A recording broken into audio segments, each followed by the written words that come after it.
Hello दोस्तों, कैसे हो आप लोग। आई होप कि आप लोग बहुत अच्छे से होंगे, स्टडी कर रहे होंगे और क्लास 10 का जो है बोर्ड आ रहा है उसकी तैयारी कर रहे होंगे। ठीक है, तो तैयारी कीजिए, अच्छी बात है तैयारी करना, हम भी कर रहे हैं तैयारी। तो इसके पिछले वीडियो में हमने पढ़ा था पोषण के बारे में। पोषण के बारे में पढ़ा था, पोषण किसे कहते हैं। ठीक है, कि हमने जाना था कि भोजन हमें ऊर्जा देता है। ठीक है, तो आप लोगों से एक सवाल है, आप लोगों से एक सवाल है। सवाल यह है, अगर मैं आपको एक रोटी दे दूं, ठीक है, आपको एक रोटी दे दूं, उसको हाथ में लेकर आप बैठ जाए, क्या उसी से ऊर्जा मिल जाएगी? है नहीं, उसको हाथ में लेकर बैठ जाए, उसी से ऊर्जा मिल जाएगी? नहीं, नहीं मिलेगी। अगर आप उस रोटी को खा लें, आप उस रोटी को खा लें, क्या उसी से ऊर्जा आपके शरीर में जो बढ़ने लगेगी, उसी से ऊर्जा बढ़ने लगेगी? नहीं। इसलिए कि सवाल यह है, सबसे बड़ा सवाल, सवाल यह है कि भोजन से ऊर्जा जो है आती कहाँ से है? भोजन से ऊर्जा आती कहाँ से है? इसी को समझने के लिए हम लोग समझेंगे, हम लोग बात करेंगे श्वसन के बारे में। श्वसन के बारे में पढ़ेंगे, समझेंगे कि श्वसन किसे कहते हैं। ठीक है, श्वसन के बारे में चलिए बात करते हैं, श्वसन किसे कहते हैं।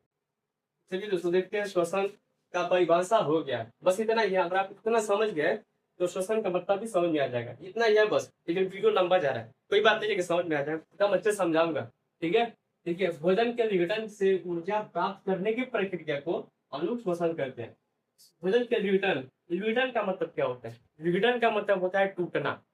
जैसे हम लोग भोजन खाते हैं, भोजन खाना खाते हैं, तो हम लोग शरीर में जो है टूटता है, इसी विघटन का मतलब होता है टूटना। ठीक है, चलिए इसका मैं बता दे रहा हूँ और अच्छे से समझ में आ जाएगा। ठीक है, ठीक है, हम जैसे हम लोग भोजन खाते हैं, इससे हम लोग को जो सीधे ऊर्जा नहीं मिलता है, सीधे ऊर्जा नहीं मिलता है।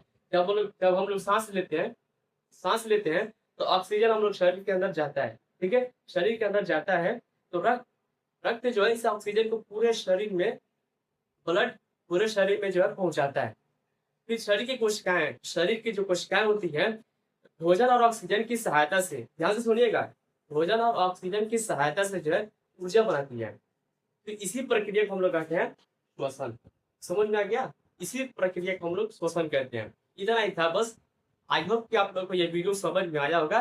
श्वसन का बहुत छोटा सा, बहुत छोटा है यार श्वसन का मतलब, यही तो रेस्पिरेशन। श्वसन भोजन के विघटन, टूटना होता है। हम लोग भोजन लेते हैं, खाते हैं, हम लोग खाना खाते हैं और लोग शरीर को टूटता है, इसके वजह से, ऑक्सीजन की वजह से। इसीलिए देखिए, भोजन, देखिए ऑक्सीजन बहुत जरूरी होता है।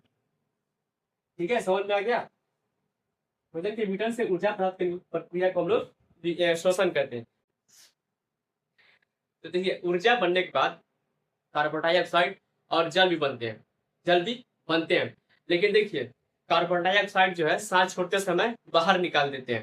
ठीक है, तो आज हम क्या आप लोग ये श्वसन के बारे में समझ में आया होगा, श्वसन किसे कहते हैं। बस इतना अगर लिखना होगा कॉपी में तो इतना आप लोग लिख दीजिएगा। ठीक है, परिभाषा इतना है, लिख दीजिएगा। और जो और भी लिखना है तो मैंने बताया हूँ, जो जो मैं बोला है वो भी लिख दीजिएगा। ठीक है, बोला हूँ मैं, वो भी लिख दीजिएगा। ठीक है, आई होप कि आप लोग वीडियो अच्छे समझ में आया होगा। तो चलिए चलते हैं, अगला वीडियो का इंतजार कीजिएगा, लाइक भी कीजिए और सब्सक्राइब कीजिए, शेयर भी कीजिए। Tata, bye bye.